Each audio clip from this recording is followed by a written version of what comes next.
Hi, folks. My name is Greg Turner, the radiology coach. My job is to demystify the enigmatic world of x rays. When physicians decide to implement a radiology department within their offices, there is a lot to consider. There is office space allocation and state requirements to add these modalities, including but not limited to build-outs, lead-lined walls, and x-ray operator licensure.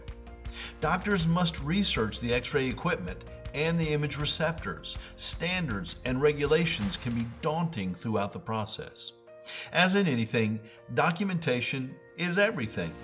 Keeping record of all these activities will minimize headaches in the future. One of the more precarious obligations of the process is to work with the state in implementing these measures. Some states have websites that are easy to understand, while others might as well be encrypted in Pig Latin. As a starting point, it is recommended that a practice initially partner with a boots-on-the-ground x-ray company that has a track record of radiology installations. You can find these companies on the internet and usually within a 60-mile radius or so. These x-ray companies can advise you on the soup to nuts process, and they generally serve as a project manager throughout. But when it comes to the state, some of these x-ray companies will default responsibility onto the client. This can be a little tricky because many practices are under the impression that all paperwork and certifications are being tended to. It is prudent for an office manager or physician to educate themselves on the mandates for harboring imaging systems. The best way to find out about this information is to search in Google radiation control, along with the state that is being considered. Usually these departments reside under the Department of Health and Human Services or under environmental control. Once you find the website, you'll want to consider two tiers. One tier is radiation emitting machines installation requirements, and the other is x-ray operator licensure. The site may not use these exact words, but they will be similar. Within each tier, a practice must download the following documents, which are often provided in PDF format: policies and procedures, and x-ray forms. The policy and procedures documentation will provide step-by-step information on state requirements, both during the installation and over the course of ownership. As for the licensure, there will be separate documents that address legal operator standards and the appropriate records that are required. The policies and procedure documentation will also tell you which forms to fill out and where to submit them. This will usually include options for snail mail, email, and faxing. The x-ray forms differ significantly from state to state. It is very important to understand that the persons that install your equipment up front should have a document that is submitted both to the state and federal agencies. The name of it is Form 2579. It contains multiple copies for the purchaser, the installer, the state regulatory agency, and the FDA.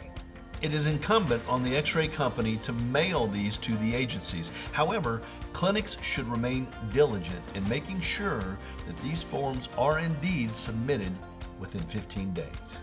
Now, some states allow 30 days, but it is in the best interest of the practice to submit paperwork as soon as possible. The remaining documentation is found on the state websites. As a footnote, you cannot find the Form 2579 on these state websites. The FDA provides those. It is important to know that there are several states that require documents that seem to duplicate to the letter repeated information that has been submitted in the aforementioned documentation.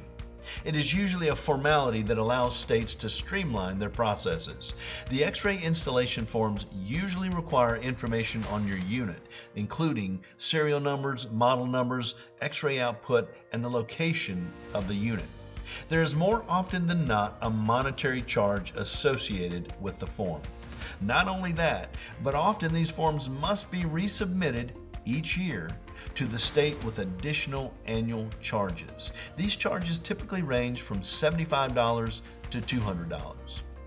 Also, if you have a previous x-ray machine that was removed, discarded, or transported to a new location, you will want to find the documentation for that as well. Sometimes it is the exact same forms that are used for the new equipment, and there are different check boxes that you can indicate. If you are discarding an X-ray machine, please know that you cannot randomly throw away an X-ray camera or generator. These must be disposed of by a certified company, which is typically these X-ray companies. As far as the licensure requirements for X-ray operators, you'll either list all of your employees on one document, or there will be a form for each one. In some cases, a curriculum vitae or resume are required for each person. The policies and procedures will inform you of the minimum requirements for each operator. Once again, this will vary from state to state. Some states require a full certification as a registered radiologic technologist. A few states require this standard plus an additional licensure within the state.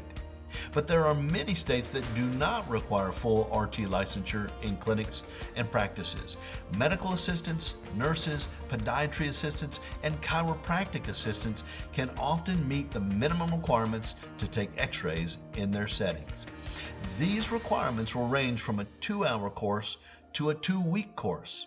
In any event, certificates are necessary, and in some cases, additional annual training is required.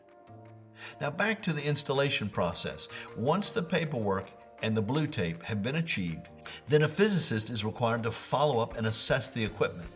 Afterwards, they will provide you with additional reports that you can, in turn, show the state inspector, who usually pays a visit within a few days.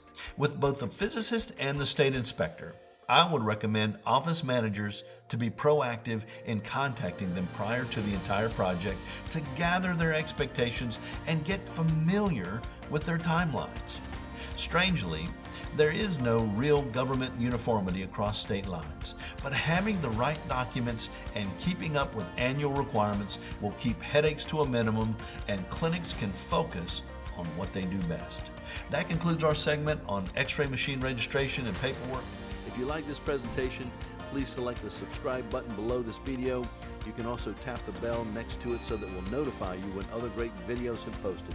My name is Greg Turner, and I'm the Radiology Coach.